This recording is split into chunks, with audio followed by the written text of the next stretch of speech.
To be joined over the telephone by Dr. Noha Bakr, Professor at AUC. Dr. Noha, very good afternoon to you, ma'am.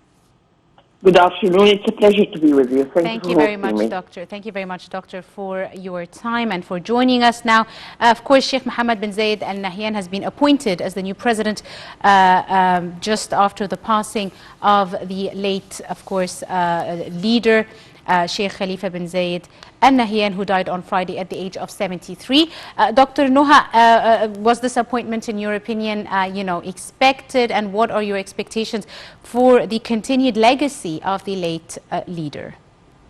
Well, I have full faith there will be a continuation for the legacy, and also I'd like to praise the United Arab Emirates for the smooth transition between one leader to the other. We will actually, our deceased honorable leader will be always cherished for his good work, for what he has done to his country since 2004 when he got the presidency.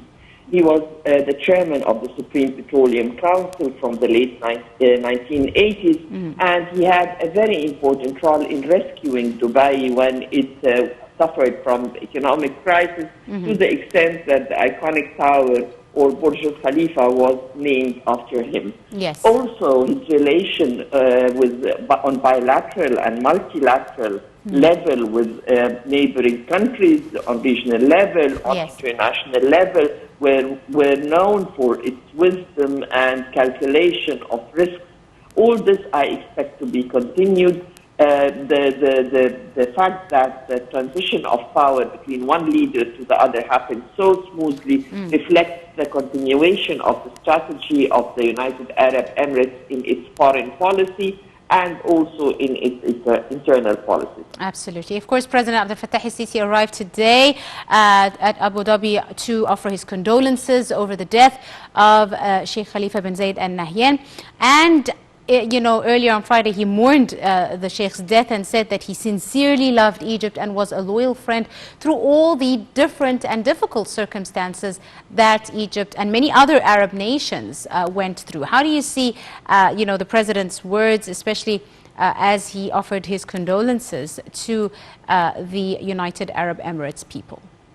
Actually, the President's words reflects not only the leadership feelings and gratitude and respect, but also the feelings of all the Egyptian people. You can see on social media how he was, that the previous leader was mourned, how people showed respect. So it's not only a relation on leadership level, but also a relationship between the people of the United Arab Emirates and the Egyptians, the feelings for the loss of that the Egyptians sympathized with it, and also the trust and belief in the new leadership.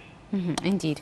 Dr. Noha, now, the newly appointed Sheikh Mohammed bin Zayed Al Nahyan will have a lot in store for him as he tries to further lead Abu Dhabi to further growth and success and follow in the footsteps of his predecessor.